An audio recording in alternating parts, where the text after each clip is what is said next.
చిత్తూరు జిల్లా పుంగనూరులో వైఎస్ షర్మిల ఉపాధి హామీ పరిరక్షణ యాత్ర చేపట్టారు.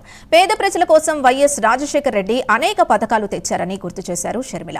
ఉపాధి హామీ పథకం గురించి తెలుసుకోవడానికి అమెరికా లాంటి దేశాలు వచ్చాయని చెప్పారు. ఉపాధి హామీ వల్ల పేదలకు మేలు జరుగుతుందని తెలిపారు. పీజీలు, డిగ్రీలు చదువుకున్న విద్యార్థులు ఉద్యోగాలు లేక డ్రైవర్లుగా మారుతున్నారని చెప్పారు. ఉపాధి హామీ పథకాల్ని బీజేపీ కుట్ర పన్ని నాశనం చేయాలని చూస్తోందని ఆరోపించారు.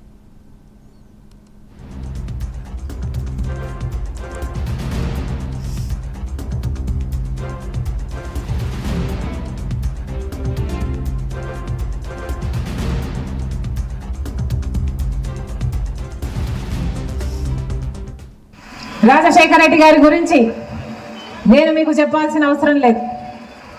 5 సంవత్సరాలు మాత్రమే ముఖ్యమంత్రిగా ఉన్నారు. కానీ 5 ఏళ్లలో ఎన్నో అద్భుతమైన పథకాలు, అది కూడా అద్భుతంగా చేసి చూపారు రాజశేఖర్ రెడ్డి గారు.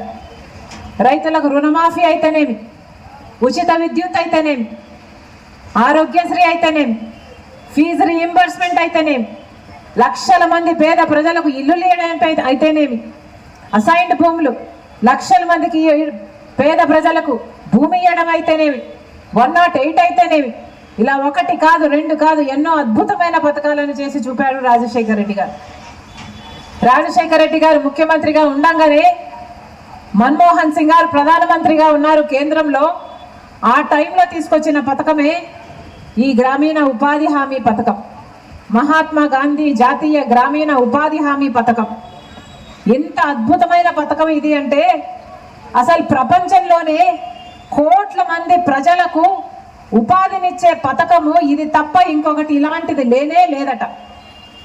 ఎంత అద్భుతమైన పథకము అంటే లండన్, అమెరికా ఇట్లాంటి దేశాలలో విదేశాల నుంచి కూడా వచ్చి దీని మీద ఎక్స్పర్ట్స్ అందరూ రీసెర్చ్ పేపర్లు తయారు చేసేంత గొప్ప పథకము ఈ ఉపాధి హామీ పథకం.